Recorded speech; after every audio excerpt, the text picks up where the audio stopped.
Hello everyone, this is a guitar lesson for beginners, and here's 8 chords that you must know if you're just starting out with the guitar. They're easy to play and you'll master them in a matter of days or even hours for some of you. They're extremely useful and you'll find them in hundreds or thousands of songs that you probably want to start playing as soon as possible. And also they will get your fingers ready to play more complex and difficult chords. These chords you will learn today are often referred to as open chords, and the reason is that they use at least one open string, which is another reason why they're so easy to play. More good news, you'll be able to play all of these chords without ever needing the little finger, which I know a lot of you beginners are kind of scared of. Alright, so we're going to do everything with these 3 fingers. Let's begin. We're going to start with a couple of E chords, and these chords require you to play all 6 strings, which actually makes them even easier to strum. You just play all the strings. We're going to start with E minor, and all you have to do to get an E minor chord is use the 2nd finger on the 2nd fret of the 5th string and the 3rd finger just below it on the 2nd fret of the 4th string. Everything else is an open string.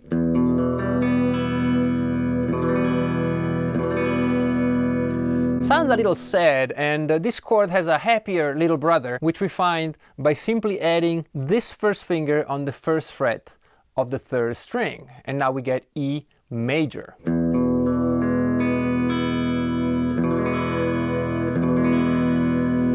Let me show them to you from close-up.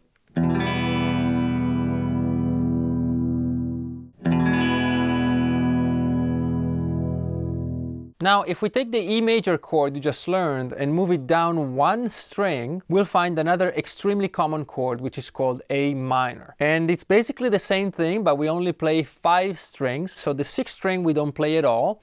We have the 5th string open, and then the 2nd fret on the 4th, the 2nd fret on the 3rd, the 1st fret on the 2nd, and the open 1st string.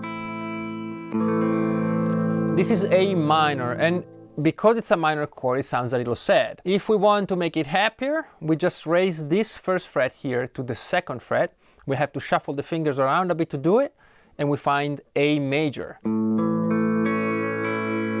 You might find fitting all the fingers on the same fret a bit frustrating in the beginning, but keep at it and try to put them one on top of the other rather than one next to the other. This will help you a bit.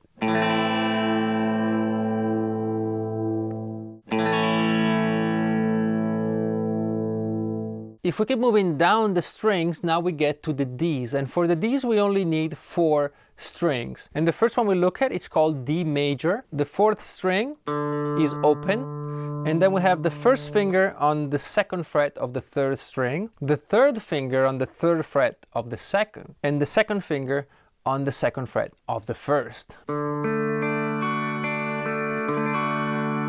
It's a very beautiful, sunny chord. If you want to make it minor, this 2nd fret will have to move back 1 fret, and to do that we'll change these 2 fingers like this. So open string on the 4th, the 2nd finger now takes care of the 2nd fret on the 3rd string, the 3rd finger as before on the 3rd fret of the 2nd string, and my 1st finger on the 1st fret of the 1st string.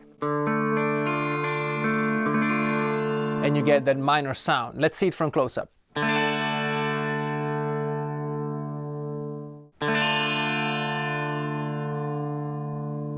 The next chord I want you to learn is called C major. It's maybe the most used chord in the history of music, and it's not difficult to play, but it does require a little bit of a stretch. So we're going to start from A minor, which we looked at earlier. We're going to lift up the 3rd finger and place it on the 3rd fret of the 5th string. So the whole chord is 3rd fret on the 5th string, 2nd fret on the 4th, open string for the 3rd, the 1st fret on the 2nd, and open string on the 1st. We only play 5 strings, the 6th string is not used.